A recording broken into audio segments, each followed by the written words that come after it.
Kadapa SP గారి ఆదేశాల మేరకి ఈ గంజా అమ్మే వాళ్ళ మీద ప్రత్యేక నిఘా ఉంచడమైనది.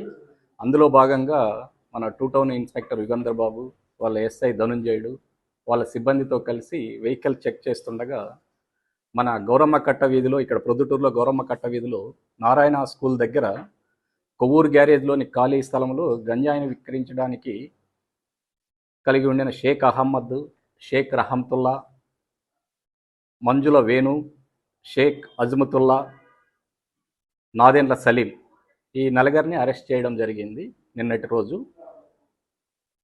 వారి దగ్గర నుంచి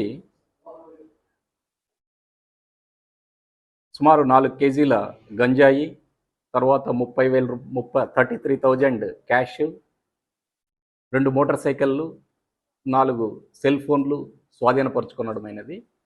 వారిని విచారిస్తే వారంతా ఎర్రగుంట్లకు చెందినవారు.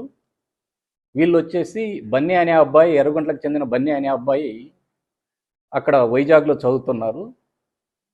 ఆ అబ్బాయి ద్వారా వైజాగ్ చెందిన కిరణ్ కుమార్ అనే అబ్బాయి వీళ్ళకి పరిచయం కావడం జరిగింది.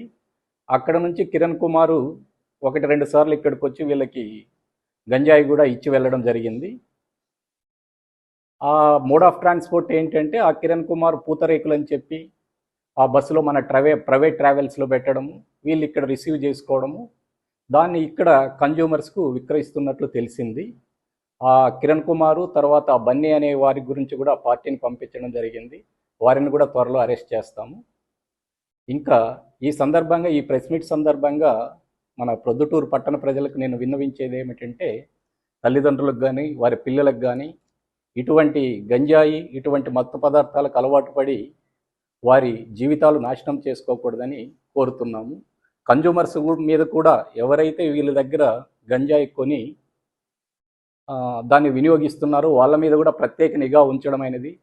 కావున ఆ గంజా వినియోగించడం మానివేయాలని, తద్వారా అట్లా వినియోగించడం వల్ల అనేక దురలవాట్లకు లోనవడము, వాళ్ళ జీవితాలు నాశనం చేసుకోకూడదని మేము మీ పత్రికాముఖంగా వారిని కోరుచున్నాం.